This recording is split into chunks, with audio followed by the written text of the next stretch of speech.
Feliz día, amigas y amigos. Bienvenidos a otro programa en Radar Político con Mario Penacchio y Leonardo Morales. Mario, ¿cómo estás? Todo bien, hermano. Buen día. ¿Cómo está todo por allá? Muy bien, aquí emocionado porque vamos a estar discutiendo, debatiendo, analizando sobre Eso. todo lo relacionado al tema de las elecciones acá en los Estados Unidos. Estamos ya Ah, a menos de un mes. bueno, bienvenidos nuevamente a este espacio, obviamente para el análisis, para la cultura, para el debate. Para nosotros es un gusto estar nuevamente con ustedes. Gracias por el apoyo que nos han brindado. Así es. Eh, Hablaremos nuevamente de la actualidad. Hoy en día estamos en el foco del huracán que sería en los Estados Unidos, ¿no? Claro.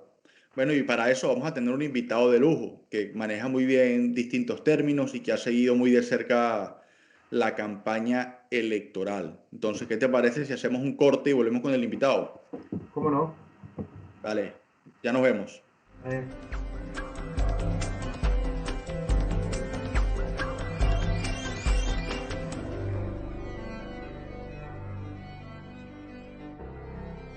Amigas y amigos, bienvenidos nuevamente. Ya volvimos del corte. Mario Penacchio. Tenemos aquí a un invitado de lujo, el José Bastos, nada más y nada menos que politólogo y comunicador social. Estudió comunicación social en la Universidad Central de Venezuela y estudió ciencias políticas en Washington, ¿correcto? Correcto. Además de eso, tiene una particularidad y es que como estudió ciencias políticas, también trabajó en campañas electorales, la campaña de Enrique Capriles en el 2012 y 2013, entonces súper interesante porque nos puede dar y nos puede brindar su opinión desde los dos claro. lados, desde el análisis y de la parte práctica de la política. Entonces, José, muchísimas gracias por estar aquí con nosotros. No, Gracias por estar. muchas gracias a ustedes. Un placer, un gusto hablar de política. Bueno, gracias, José. Gracias por estar con nosotros. Bienvenido a este espacio para el análisis, para el debate y, bueno, por supuesto, para la controversia también, ¿no? Así es. De todo un poco. Mira, José, Eso. al el tema de las elecciones acá en los Estados Unidos. Estamos a menos de un mes.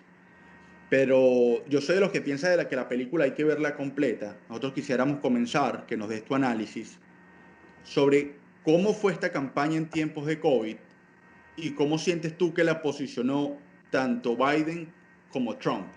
Sí. Bueno, obviamente muy peculiar y muy distinta, ¿no? Yo tengo ya 8 años en Estados Unidos. Justo llegué en la campaña del 2012, en lo que Ujú. terminó siendo la reelección de Obama. Y bueno, obviamente lo que vi ahí, lo que vimos en el 2016, dista mucho de lo que ha ocurrido este año, ¿no? Muy pocos eventos. Ahora se están empezando a ver unos más eventos en persona, pero bueno, desde marzo pues todo quedó un poco en el aire, ¿no? Incluso pre-coronavirus todavía se estaba definiendo el triunfo de Biden en las primarias y Sí, luego pareció haber una especie de vacío por 3 meses, donde Biden, bueno, hacía eventos desde por Zoom y se reunía con gente por ahí. Creo que lo que intentó hacer la campaña de Biden en esos primeros meses era mostrar su diferencia con Trump. O sea, Trump desde el inicio de esta crisis de coronavirus siempre ha tenido, digamos, ciertas dudas, lo ha querido minimizar un poco.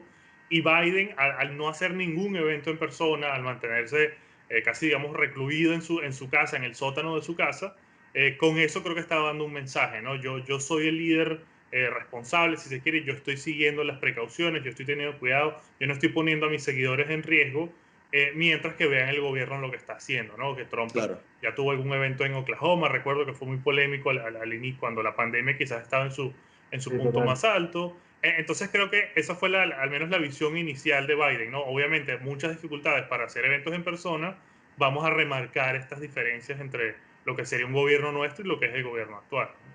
claro, en la parte de responsabilidad, ¿no? Sobre este manejo de la crisis. Yo conversaba con Mario sobre, bueno, nosotros que lo entendemos así, frente a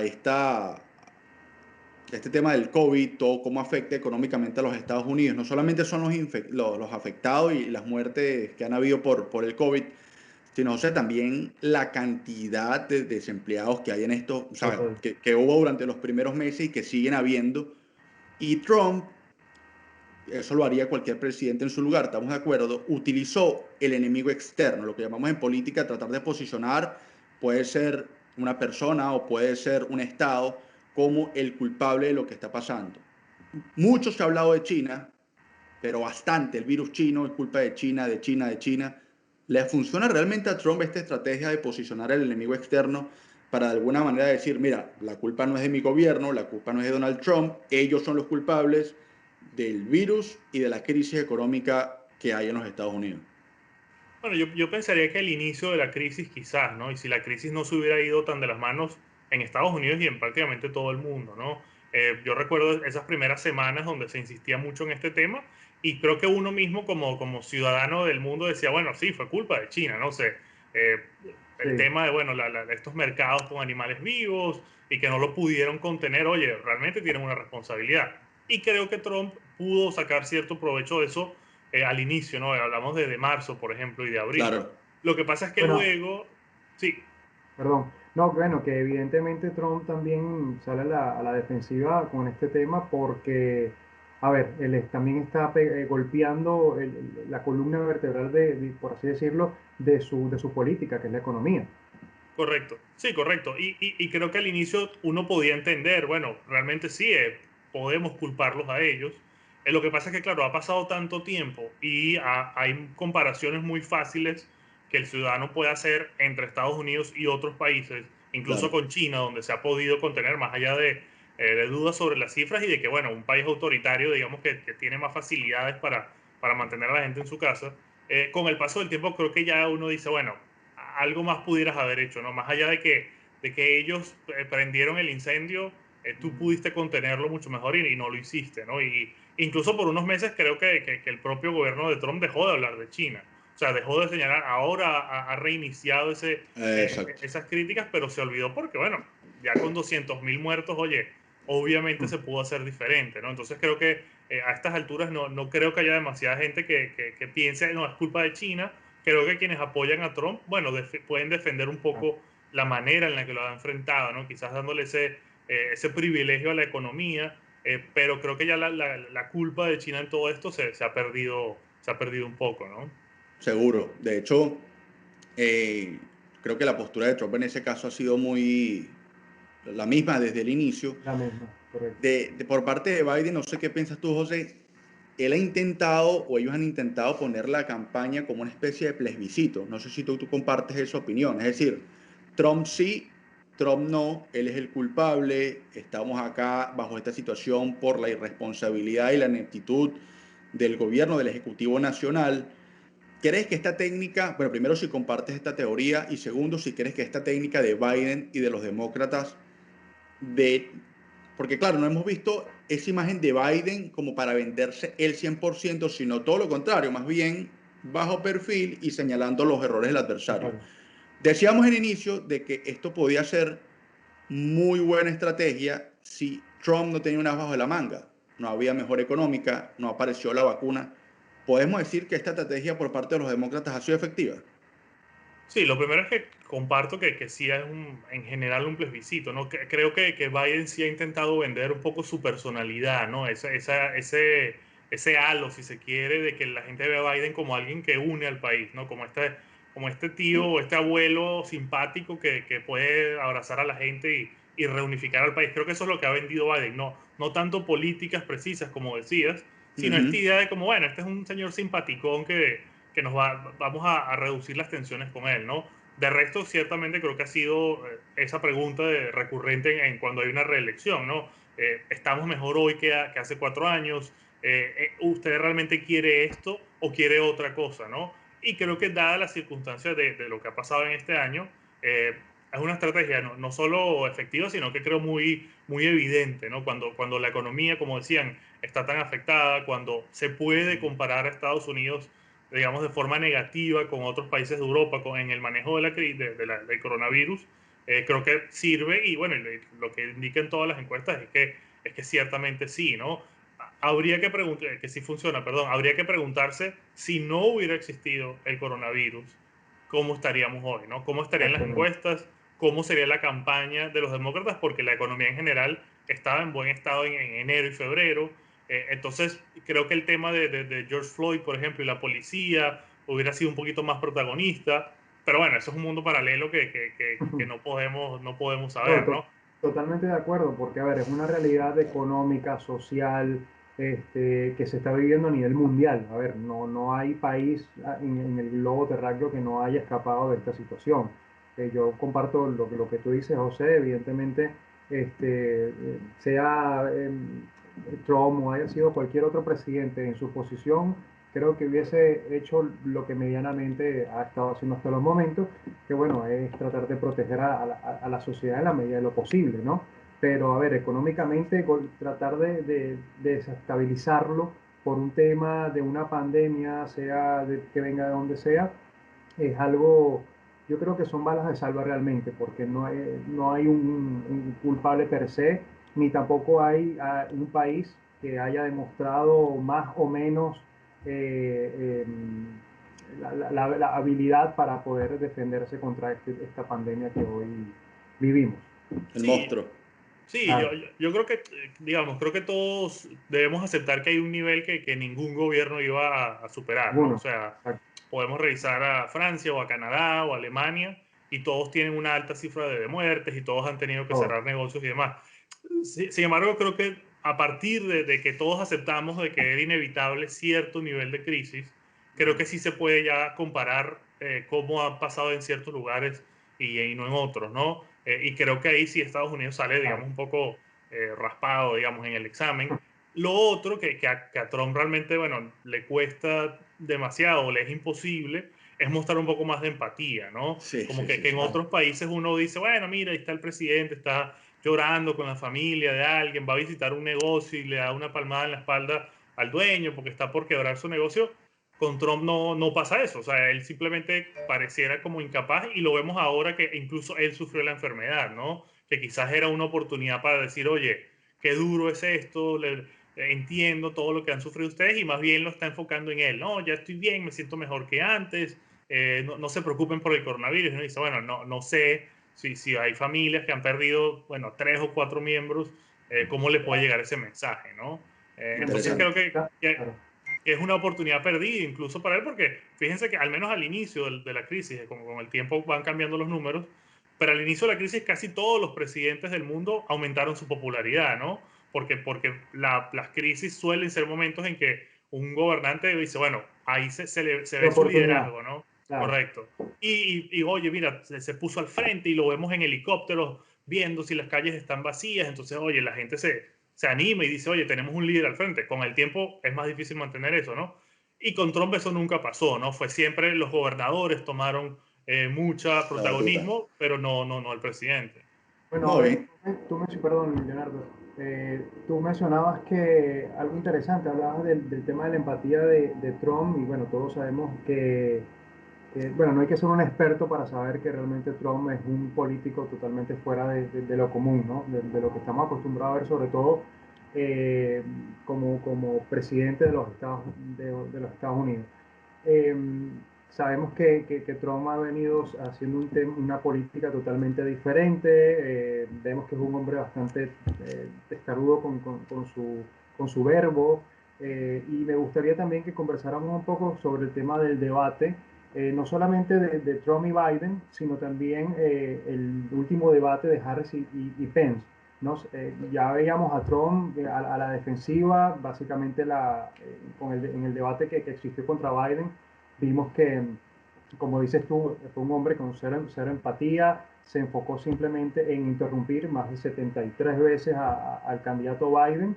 Eh, no demostró, digamos, eh, serenidad, no demostró ninguna habilidad para manejar el debate, ¿no? Al contrario de Biden, que sí, bueno, evidentemente es una persona que tiene años en esto, es un verdadero político, conoce la política, eh, pero me gustaría que nos dieras también tu opinión.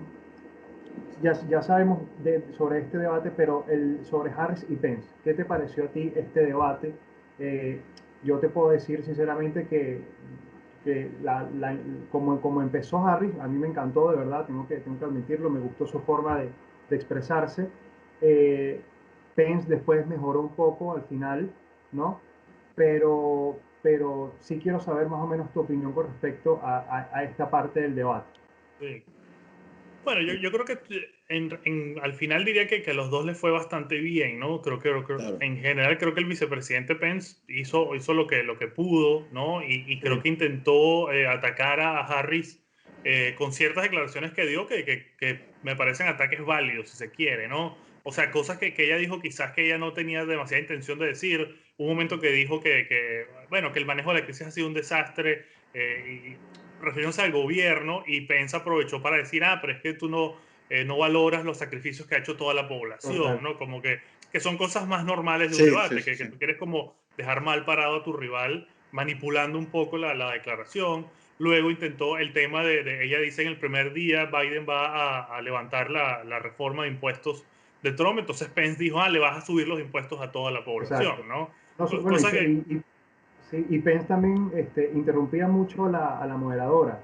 Se extendía un sí, poco más. correcto. Que no entiendo tampoco por qué lo hacía, ¿no? Porque una cosa, creo que es entendible que tú intentes fastidiar, si se quiere, a tu rival para que se le vayan las Sí, ideas para y se vea mal. desconcentrarlo. Para Sí, y se vea desconcentrar. mal en cámara. También entiendo que te extiendas un poco más del tiempo que te dan, pero al final era tan evidente que uno dice, bueno, no sé si es que esta es lo que Trump quería que avasallara, pero le pedían tantas veces que se callara que al final caía mal, ¿no? El Sí, tema con los debates, y bueno, y más aún de vicepresidentes, es que es muy difícil que ellos puedan convencer a mucha gente, ¿no? Porque se sabe que es el número dos. Entonces la gente veía a Mike Pence, oye, pero él sí es un señor respetuoso y preparado, y dice, bueno, pero está debajo de Trump. Entonces, si a usted le gusta ese estilo de respeto, de caballerosidad, si se quiere, no lo tiene con Trump. Lo puede imaginar con Pence en un futuro, pero al día de 2024. hoy, correcto, es muy, muy exacto. difícil, ¿no? Claro, porque al final del día los debates, y ya eso lo habíamos comentado muchas veces, difícilmente cambian el rumbo de la elección. Es decir, por algo que puede ocurrir por supuesto, salvo que sea algo muy particular, como en el 2012 con Barry, que fue candidato por los republicanos y, como decimos nosotros, puso la torta en las primarias y se retiró. Pero difícilmente lo que vimos en el debate de Biden y Trump o de Harris y Pence va a cambiar realmente esa parte del electorado, porque los debates más que todo son para mover fibras, generar emociones, eso que habíamos hablado. Pero algo interesante, no sé qué piensas tú, José, sobre cómo Harris tuvo la oportunidad para desligarse de esa ala radical del partido, pero tuvo una falla o titubeo con el tema de la jueza, ¿no? Cuando le preguntaban y parecía que quería esquivarla, pero que sí, como Sí, que no. estaba ahí Y por ambiguo el, ahí. y por el lado de Pence, bueno, sí manejó un poco con cautela lo del tema del COVID y la economía, como dijiste tú, medianamente bien, hizo lo que pudo. Pero esa parte de Harris nos quedó debiendo un poco, o sea, la parte esa de la jueza, de la designación, su posición, ¿cómo la viste tú? Sí, bueno, con la crítica a esta designación creo que es conocida, ¿no? La molestia de los demócratas por colocar a una jueza tan cerca de la elección, ¿no? Luego está el tema de si en el futuro los demócratas pensarían aumentar el tamaño de la corte, Exacto, que es exacto. lo que han estado evadiendo. Creo que en este caso no sería, digamos, no sería señalar a Harris porque se nota que es una estrategia de la campaña, ¿no? Ok. Básicamente el no responder esa pregunta. A mí en lo personal no me gusta, o sea, en general creo que cosas tan importantes como esas los políticos en el deber ser pues tendrían que decirnos, ¿no? ¿Cuál es tu Claro. plan para transformar el sistema de justicia del país? Es una pregunta muy importante. Ujú. Yo, digamos, lo que supongo es que, bueno, ellos han estudiado mucho las encuestas, han hablado, digamos, la campaña sabe lo que hace y seguramente dice, mira, no, esto nos hace mucho menos daño que dar una respuesta sí o no, ¿no? A mí me extraña que ellos no lo digan básicamente como, bueno, no nos gusta esa idea, como que no cerrándose, pero decir que no porque en el debate veía, en los dos debates, pero sobre todo en el de Harris, que muchas de las propuestas más que le interesan más a la izquierda, a la parte más de izquierda del Partido Demócrata, Ujú. las estaba rechazando. Está diciendo, no, eso no lo vamos a hacer. Exactamente. Exactamente. Me extrañó, entonces por eso me extraña que, oye, si tú le estás diciendo a esto del Green New Deal, ¿no? Que es este gran plan Ujú. masivo por el bienestar del medio ambiente, pero que impacta mucho en la economía, Harris dice, no lo vamos a hacer para nada. Y vemos incluso dirigentes del Partido Demócrata de izquierda decir, oye, ojalá lo hagamos, ¿no? Como quejándose en vivo. Por eso no entiendo por qué no le dicen no a lo de la Corte Suprema. Pero bueno, seguramente tendrán un estudio, Claro, quizás espérate. incluso Biden se lo está pensando y no quiere cerrar la puerta, ¿no? Es lo que uno supone, pero sí queda como que, bueno, si nos estamos quejando de la falta de transparencia de los republicanos, los demócratas están pecando de poco transparentes en ese tema en específico, ¿no? Sí, por ahí hubo bastantes críticas, sobre todo por las redes, a esa conducta, y qué bueno que la aclaraste porque también la veníamos viendo así. Hubo un punto que se nos escapó y yo creo que tú lo mencionaste y es vital. Trump está enfrentando varios retos, ¿no?, durante esta campaña electoral. La primera es ser reelecto. Por supuesto no quiere ser el quinto presidente en los Estados Unidos y no ser reelecto. Exacto. La segunda, conducir al país para recuperarse económicamente de esta crisis en una pandemia. Pero el tema Floyd, el tema racismo, ¿tú crees que afectó negativamente en verdad la campaña de Trump? O sea, ¿crees que este tema, pues tú hablaste de empatía, yo estoy totalmente de acuerdo contigo, yo creo que Mario también, es decir, los políticos en temas de elección, así lo dicta la teoría de elección racional, buscan generar emociones para lograr llegar a la mayor cantidad de votos. Puede que en tu gobierno no hagas nada referente a lo que estabas hablando en ese momento, pero utilizas los sentimientos para obtener votos. Faltó esa falta, o sea, valga redundancia, esa falta de empatía durante el caso de Floyd y el tema racismo de Trump con el pueblo americano. Sí, bueno, lo primero es que si vamos a los primeros días posterior a la muerte de Floyd en Minnesota, la primera declaración de Trump yo creo que fue muy correcta. Fue decir, oye, eso fue terrible, yo vi el video, ojalá que se haga justicia, o sea, por encima y quedando bien con todo el mundo, ¿no? Como que, bueno, obviamente, ojalá se haga justicia, o sea, ¿quién puede estar en contra de esa opinión, no? No, Claro. no se metió en el tema, ¿no? Y realmente las protestas iniciales no eran pensando en Trump, era pensando en reformas en la ciudad de Minneapolis, ¿no? Era molestia muy localizada o generalizada con el racismo, que obviamente no es un invento de Trump, ¿no? O sea, es una cosa que ha marcado un poco la historia de este país, ¿no? Entonces creo que no eran contra Trump, aunque obviamente quienes protestaban sobre todo seguramente eran críticos de él, ¿no? De su gobierno. Lo que pasa es que con el paso de los días ya entramos en otro tema que sí divide mucho a este país entre demócratas y republicanos, que es eso de lo que llaman el law and order, ¿no? Lo que Trump llama como la Bueno, ley y el orden. sí. Que entonces yo creo que Trump dijo, voy a aprovechar esta crisis para abrazarme con los policías y con los dueños de los negocios que han sido saqueados, no con los manifestantes.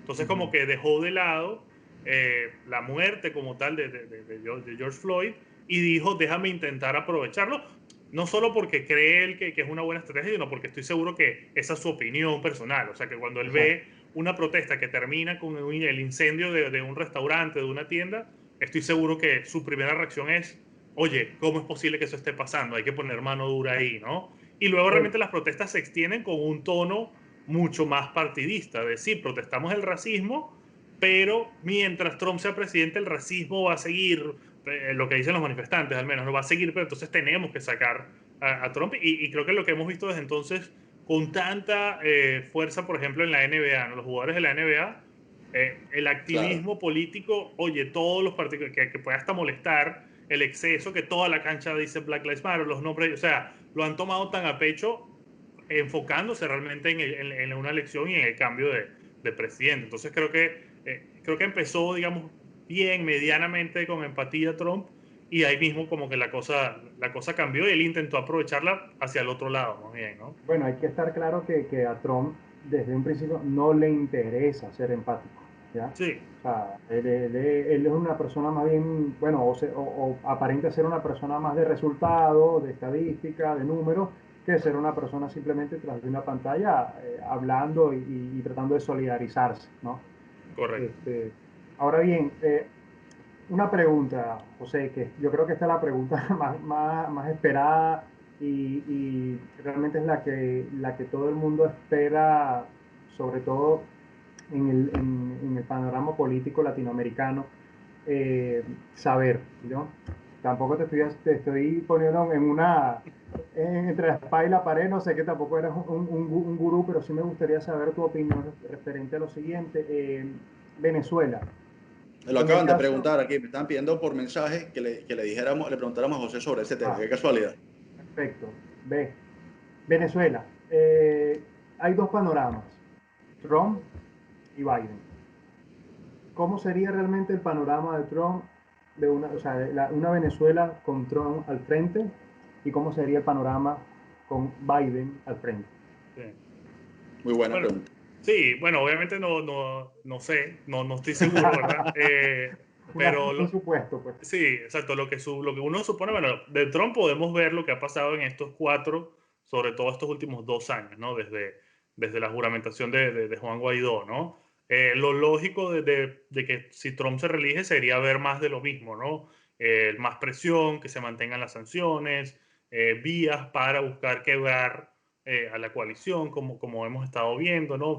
Más sanciones individuales, quizás más presión a otros países o compañías para que no tengan ningún tipo de vínculos con Venezuela y bueno, y como que seguir por esa línea, creería yo, ¿no? Claro, con el paso del tiempo habría que ver qué se puede cambiar por aquí y por allá, pero lo lógico sería esperar más de lo mismo, ¿no? Y bueno, y sí un respaldo público y notorio a Juan Guaidó y el gobierno interino, ¿no? Creo que, creo que lo más interesante de la pregunta es pensar, bueno, ¿qué sería de Biden, no? Porque de Trump lo lógico Correcto. sería esperar más de lo mismo. Con Biden, bueno, obviamente creo que esta es la pregunta que divide muchísimo a los venezolanos en Twitter, ¿no? Y también en la vida real, con bastante vehemencia. Yo te digo, yo personalmente creo que yo obviamente diferencio a Biden y a los demócratas de muchos otros partidos de centro Seguro. izquierda en el mundo, ¿no? Como que Claro, esta no es una elección entre Iván Duque y Gustavo Petro en Colombia, por ejemplo. Gustavo exacto. Petro es públicamente amigo del chavismo y creo que ningún opositor, ningún crítico del chavismo en Venezuela lo quisiera tener en la presidencia de Colombia, ¿no? Los demócratas son distintos. Los demócratas es un partido que siempre ha sido muy de centro, muy sabiendo el rol que tiene Estados Unidos. Entonces, sabiendo eso, yo creo que, y creo lo que ha dicho la campaña de Biden, creo que es cierto, que no van a quitar las sanciones. Por ejemplo, de un día para otro no se van a levantar todas las sanciones y le van a dar un pase, una tarjeta verde a Maduro, no. Yo lo que creo es que desde el día uno sí van a estar buscando más negociaciones, simplemente más acercamientos, bajarle el tono al discurso, más allá de que no bajen las sanciones, poner sobre la mesa con más claridad, creo yo, ya sea esto en público o detrás o en Sí. privado, ¿no? Que al final, bueno, lo que funciona mejor por mí, que no tiene que ser tan transparente ese tipo de cosas. Creo que sí van a buscar más acercamientos, más vías de conversar con el chavismo, también con Hacer más Guaidó. política. Sí, y básicamente decir, mira, las sanciones están ahí y van a seguir a menos de que tú cambies algo, ¿no? ¿Qué cosa, qué tanto puede cambiar el chavismo para que entonces una administración Biden suavice las sanciones o busque cierto alivio? Bueno, es una respuesta clave. Yo creo personalmente, y lo que está pasando un poco hoy en día en Venezuela, creo que va dirigido a eso, básicamente a decir, viene un gobierno que es mucho más dispuesto a poner la oreja y escucharnos, ¿verdad? Mucho más dispuesto a sentarse en una mesa sin verlo como una traición, sin que no somos unos narcocriminales. Y bueno, la pregunta es si de ahí va a haber resultados. Yo pensaría que al menos en la situación económica, o sea, cambios en las políticas económicas, de alguna manera podría haber, ¿no? Y creo que de aquí a 2 o 3 años la situación, la crisis humanitaria en Venezuela no desaparecería para nada, pero creo que habría mucho más alivio, pensando quizás lo que pasaba hace, no sé, 3 o 4 años, o incluso este periodo hace como un año que hubo más movimiento de dinero en Venezuela, ¿no? Que eso lleve a un cambio político. Bueno, siempre es muy difícil saberlo. Yo lo que pienso es que esa va a ser básicamente la visión, digamos, en resumen de Biden, reducir las tensiones, reducir las declaraciones públicas, ¿no? De esas declaraciones tan, De bueno, confrontación. sí, de Claro. confrontación. Y claro, lo que sí hay un riesgo que yo veo al menos es que Venezuela puede perder la relevancia que tiene hoy en día, ¿no? Que obviamente, tanto en declaraciones como en lo que parecen acciones del Departamento de Estado y de Estados Unidos, oye, Venezuela creo que sin duda está en el top 10 de temas que le interesan resolver a este gobierno. No sé si con el caso de Biden, aunque sin duda en el continente americano sigue siendo el tema primordial, ¿no? Otra cosa que creo que es clave y que a estas alturas yo sí creo que es muy importante y que creo que sería beneficiosa realmente si gana Biden, es acercarse a otros países y a la Unión Europea sobre todo, ¿no? A la Unión Europea, correcto. Está claro que Europa, sea culpa de Europa o sea culpa de Biden, de Trump, perdón, no quieren, no se llevan bien con Donald Hmm. Trump, ¿no? Entonces, y Europa es un monstruo muy grande que no cambia con una sola elección, como sí Estados Unidos. Entonces, esa postura de Europa va a seguir ahí por 3, 4, 5 años.